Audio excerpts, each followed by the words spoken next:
Hello, good morning, students. Welcome to my channel. Today in this class, we are going to read chapter 7 Gulliver Arrives in Lilliput of your book Communicate with Cambridge. आज हम आपकी book Communicate with Cambridge का chapter 7 Gulliver Arrives in Lilliput को पढ़ेंगे. ये किसने लिखा है? जोनाथन स्विफ्ट ने. Now, warm up exercise. If you could travel now, where in the world would you go? Why would you want to go there? अगर आप अभी यात्रा कर सकें तो आप संसार में इस वर्ल्ड में कहाँ जाना चाहेंगे और वहीं पर क्यों जाना चाहेंगे? अब यहाँ पर आपको 4 पिक्चर्स दिखाई दे रही हैं. एक है माउंटेन्स की, दूसरा है डेजर्ट एरिया, तीसरा है सिटी और लास्ट क्या है? ये है कोस्ट का एरिया यानी समुद्र के किनारे का हिस्सा है ये. तो आप इनमें से कहाँ जाना चाहें? पहाड़ पर, रेतीले हिस्से में या फिर समुद्र के किनारे या भीड़ भाड़ भरे शहर में, और वहीं पर क्यों जाना चाहेंगे? तो आप कहाँ जाना चाहेंगे मुझे कमेंट सेक्शन में लिखकर जरूर बताइएगा. आइए चैप्टर को शुरू करते हैं. This passage is an adaptation of an excerpt from the famous novel Gulliver's Travels written nearly 300 years ago by Jonathan Swift. ये आपका जो चैप्टर है ये जोनाथन स्विफ्ट की लिखी हुई नॉवल गुलिवर्स ट्रेवल का एक अंश है जो उन्होंने लगभग 300 साल पहले लिखी थी. Travel books were popular at the time. उस समय जो यात्रा पर लिखी हुई पुस्तकें होती थी, ट्रैवल पर लिखी हुई बुक्स होती थी, वो बहुत फेमस होती थी. And this incredible story describes the strange and fantastic travels of Lemuel Gulliver to different lands. और ये जो incredible story यानी ये जो अविश्वसनीय कहानी है जिस पर यकीन रियली नहीं किया जा सकता, ये गुलिवर की जो उसने अलग अलग हिस्सों पर यात्रा की थी उसके अजीब और शानदार यात्राओं का ये हिस्सा है. तो आइए स्टोरी पढ़ते हैं. I was the youngest of 5 brothers and had to leave school at the age of 17 because my father could not afford to pay my school fees. Gulliver कहते हैं कि वो जब 17 साल के थे तो उन्हें स्कूल छोड़ना पड़ा. वो अपने 5 भाई बहनों में सबसे छोटे थे और स्कूल क्यों छोड़ना पड़ा? क्योंकि उनके पिताजी उनकी स्कूल की फीस देने में असमर्थ थे. It was decided that I should take up the life of a seaman.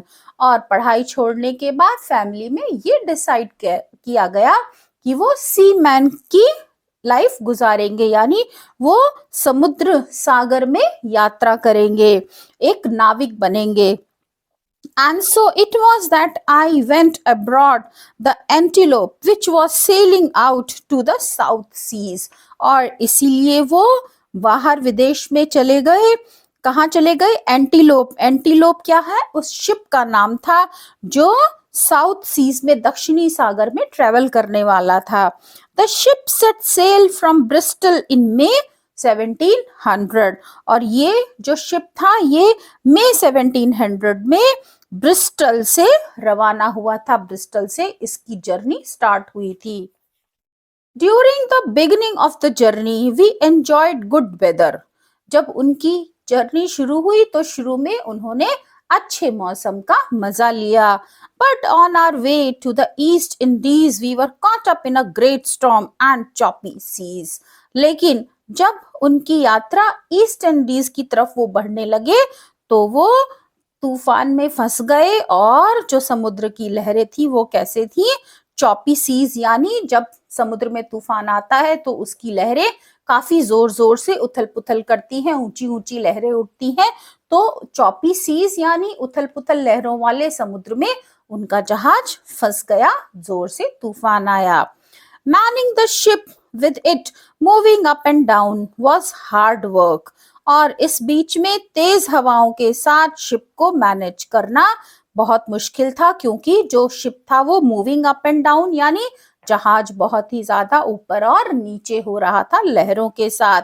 And a dozen of our men died either because of the work overload or the poor rations that were doled out to us. और वो कहते हैं कि जो ship में लोग सवार थे उसमें से दर्जनों लोग मारे गए। क्यों मारे गए? कुछ तो इसलिए मर गए क्योंकि जो वर्कलोड था एक एक व्यक्ति पर, जो काम का बोझ था वो बहुत ज्यादा था। और कुछ लोग इसलिए मर गए क्योंकि उन्हें प्रॉपर खाने को नहीं मिला, जो राशन था वो भी कम था।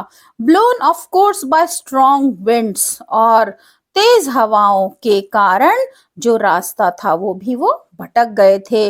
We found ourselves somewhere north of Van Diemen's land.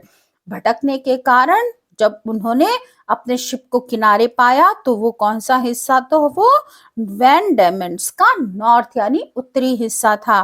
The next morning, lashed by heavy rain, the antelope struck rock and foundered. और अगली सुबह भारी बारिश की वजह से जो उनका एंटीलोप यानी उनके शिप का नाम था, उनका जो शिप था वो एक बड़े से पत्थर से टकराया और शिप में क्या हुआ, पानी भर गया। 6 of us crewmen managed to escape from the wreck in a lifeboat. जो लोग उसमें बचे थे वो 6 थे और उनमें से 6 लोग, उन 6 में से एक गुलीवर भी था, वो लोग किसी तरह से उस मलबे से एक लाइफ बोट के सहारे बचने में सफल हुए। So great was the force of the gale that the boat capsized. वो कहते हैं कि आंधी, हवा का फोर्स इतना तेज था कि उनकी नाव भी पलट गई। I had no idea what happened to the other 5. वो कहते हैं कि मुझे कोई आइडिया नहीं है कि मेरे साथ जो मेरे बाकी 5 साथी थे उनका क्या हुआ। I managed to survive. मैं बचने में सफल रहा। As I floated on the water, washed by wind and sea, I felt sure I was going to die. Gulliver लिखते हैं कि पानी में तैरते हुए इतना तेज बहाव था कि हवा और समुद्र में वो अपने आप आगे बढ़ते जा रहे थे और उन्हें पूरा यकीन था कि वो अब बचने वाले नहीं हैं। He is going to die. My legs gave way under me, and to my great surprise, I found I could stand up in the water. जो उनके पैर थे वो उनके नीचे आ गए और वो हैरान हो गए कि वो पानी में खड़े हो सकते थे। I walked on and on before I got to dry land. और वो चलते गए जब तक कि वो सूखी जमीन पर नहीं पहुंच गए। And then some more searching for a house or someone who could help me. और फिर उसके आगे वो क्यों बढ़े, इस खोज में कि शायद यहाँ कोई घर हो या कुछ लोग हों जो मेरी सहायता कर सके। But suddenly I was completely exhausted. लेकिन तभी क्या हुआ, वो तब तक पूरी तरह से थक चुके थे। I collapsed on the short soft I collapsed on the short, soft grass and fell into a deep sleep. वो इतना थक गए थे कि वो गिर गए, कोलैप्स हो गए। कहाँ पर?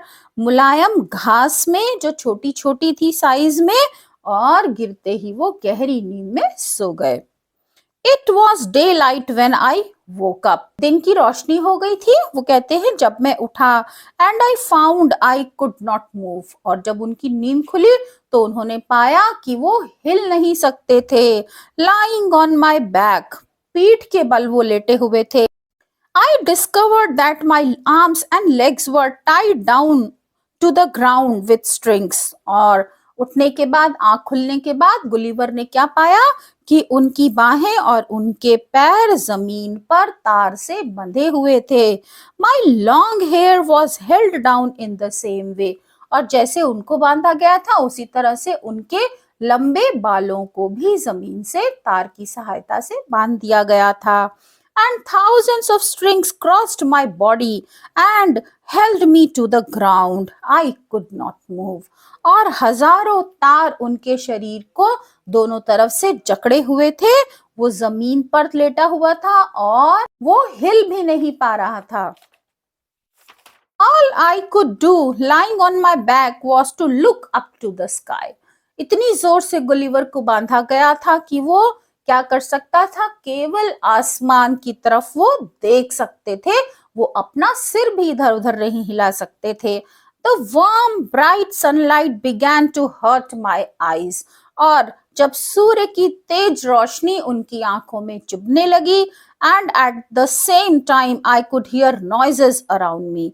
उसी समय उन्हें कुछ आवाजें सुनाई दी। Soon I felt something climb onto my foot and start moving up my body। और तभी गलिवर ने महसूस किया कि कुछ पैर उसके ऊपर चढ़कर आ रहे हैं। उसके पहले पैरों पर चढ़े और फिर उसकी बॉडी पर चढ़ने लगे। It came up near my face. और चढ़ते चढ़ते वो गुलीवर के चेहरे की तरफ आ गए। Turning my eyes downwards as far as I could see, I was amazed to see a tiny little man। वो कहते हैं कि अपनी आंखों को लेटे लेटे, क्योंकि सिर तो हिला नहीं सकते थे, तो अपनी आंखों को ही उन्होंने नीचे मूव किया, आंखें घुमाई और देखकर हैरान हो गए। वहां पर बहुत सारे छोटे छोटे लोग थे। He was not more than 6 inches tall। और वो जो छोटा सा आदमी उन्हें सबसे पहले दिखा था वो 6 इंच से ज्यादा बड़ा नहीं था। And appeared to be dressed as a soldier। और उसने एक सिपाही के कपड़े पहने हुए थे। Then another 40 men like him climbed onto me and looked into my face। और फिर उसी के जैसे लगभग 40 लोग मेरे ऊपर चढ़ गए और मेरे चेहरे की तरफ देखने लगे। Surprised, I gave out a scream। हैरान होकर वो कहते हैं कि मेरे मुंह से जोर से चीख निकल गई। The little men then ran off in fright। और वो छोटे लोग चीख सुनकर गुलिवर की डरकर भाग गए। And as they jumped off my body, some of them were injured। और जैसे वो गुलिवर की बॉडी से नीचे कूदे, उनमें से कुछ को चोट भी लग गई। Then one of the little men braver than the rest। Then एक छोटा आदमी जो बाकियों से बहादुर था, climbed back onto my body and looking into my face। वो मेरे ऊपर चढ़ गया और मेरे चेहरे पर देखने लगा। He threw up his arms। उसने अपनी बाहें ऊपर उठाई और वो साफ आवाज में कुछ चिल्ला रहा था। Others took up his cry, but of course I could not understand what they meant। और बाकी भी उसकी आवाज के साथ आवाज मिलाकर चिल्लाने लगे, लेकिन मुझे समझ में नहीं आया कि वो क्या बोल रहे थे।